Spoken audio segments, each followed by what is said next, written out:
Last night in class I mentioned that there was a way that tangent lines could be constructed to circles without using a tangent snap. This video is going to show you how to do that. So I'm going to start. I have an object layer here that has a little bit bold lines so it'll be easy to see. I'm just going to start a circle anywhere. So that's circle 1. Going to do it again. Let's just put one here. Now there's two possibilities for tangency. There could be from the outside of this circle to the outside of this circle, or there could be from the outside to the other side, a line that crosses. So let's go ahead and make a copy of this, and we'll do both possibilities.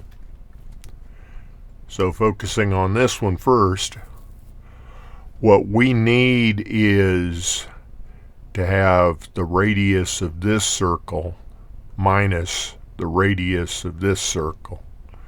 And with AutoCAD that's pretty easy to do because we can just make a copy of it, bring it over, snap it to a point on that circle, and I'm going to switch over to a layout layer here so that these things don't get confused. I'm going to start a circle concentric to my larger circle and snap it to quadrant on that. And now this circle has a radius that is this radius minus this radius. The next thing I need is a layout circle, and I'm going to use the 2-point option for a circle. Put one end of the diameter of it at the center of that one and another end of the diameter at the center of that one. Now I'm going to draw a ray. A ray is simply a line that starts at a point and ends in infinity. So I want to make sure that I hit the center of this circle, and I'm going to go through the intersection of my two layout circles. Hit escape, and now I can trim this off because it goes on forever. Let's not leave junk out into space. So do a trim and get rid of the rest of that. Now I can offset this line, do an offset and through, and take this line and bring it over and attach it to the center of my second circle. Now I'm done with this. I can get rid of that. And I'm done with this. I can get rid of that. And I'm going to go back to my object layer and draw a line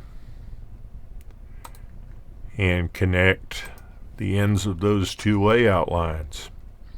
And there's my tangency. If I want to verify that, I can type in MEA for measure and use the angle option and check that these lines, they're 90 degrees to each other, and I can check that these lines are also 90 degrees to each other. So that is truly tangent. I'll go ahead and delete those. In the second case, instead of subtracting the radius of the smaller circle from the larger, I'm going to add the radius of the smaller circle. So let's make a copy of it and bring it over to my other circle.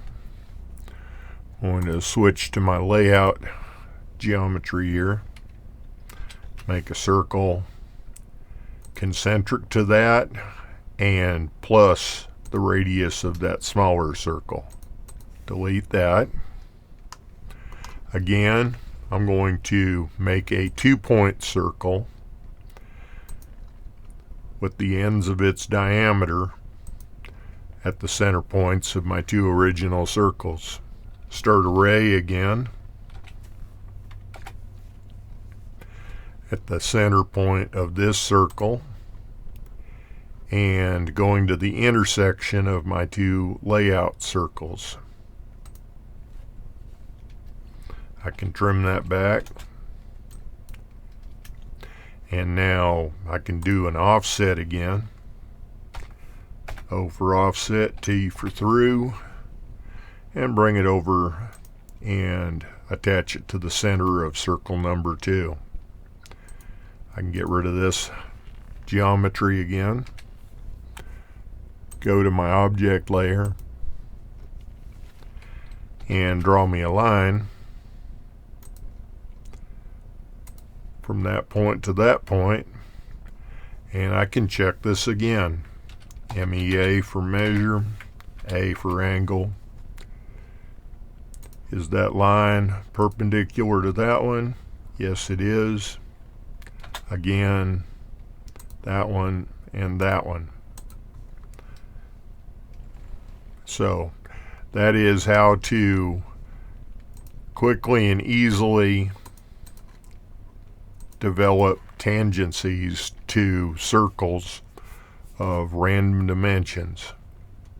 Just the difference or the sum of the radii, a 2-point circle connecting the 2, and a ray going through the intersection of your layout geometry. There is no assignment associated with this, but just thought I would throw this out here for you.